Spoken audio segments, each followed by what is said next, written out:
नमस्कार. काल मेघनाताई कुलकर्णी यांचे काही वाक्य आम्ही मीडियावरून ऐकून घेतलोत. त्यांना काही प्रश्न आम्हाला विचारायचे आहेत. ताई, ज्या मीडियावरती तुम्ही असं सांगितलात की देश हा हिंदू एकत्र होऊन आलो तर आपण देश पुढे घेऊन जाऊ शकतो, तर मला तुम्हाला सांगायचं आहे, जो बहुजन वर्ग आपल्याला भावासारखं सोबत राहतो त्यांना तुम्ही कुठं बघता? मुस्लिम वर्ग जो चाराने का होईना आपल्यासोबत आहे त्यांना तुम्ही कुठे बघता? देश आपला सुरक्षित राहावं म्हणून सीमेवर काम करणारा प्रत्येक समाजाच्या व्यक्तीला तुम्ही कुठे बघता? आणि ताई, तुम्ही बोलता बोलता हेही बोलून गेलात की जातीपातीचं राजकारण अभिमन्यू पवार साहेब करतायत, तर आम्हाला तुम्हाला सांगायचं आहे की आम्ही सर्व धर्म इथे घेऊन वावरत असताना साहेबांनी कधी आम्हाला जातीवरून विचारलं नाही,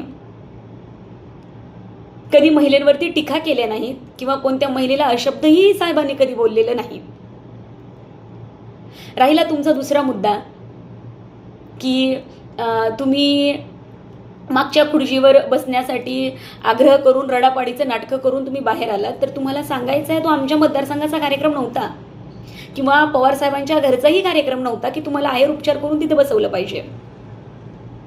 हा अपमान फक्त पवारसाहेबांचा नाही, तर हा अपमान संबंध महाराष्ट्राचा झाला आहे. कारण त्या कार्यक्रमामध्ये मोठे मोठे मंत्री होते, त्या कार्यक्रमामध्ये देशाचे सर्वात लाडके म्हणून ओळखले जाणारे आपल्या महाराष्ट्राचे मुख्यमंत्री सुद्धा त्या कार्यक्रमामध्ये होते. त्यांचाही अपमान तुम्ही कुठेतरी केला असं वाटत नाही का?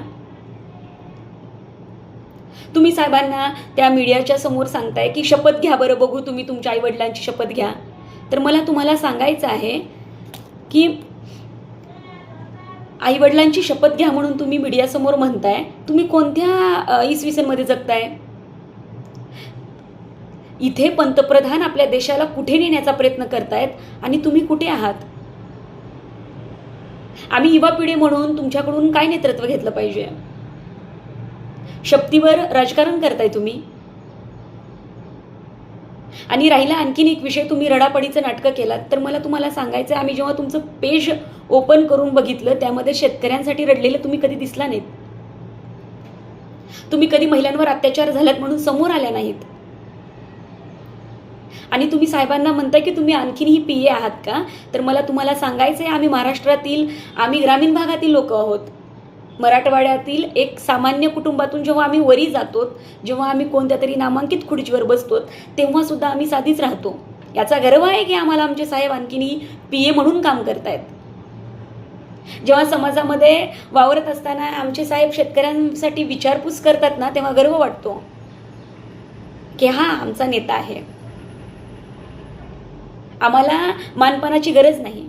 आणि तुम्ही बोलता बोलता एक म्हणलात की मी कोणत्याही कार्यक्रमामध्ये जिथे मला बोलवत नाहीत तिथेही मी जाते.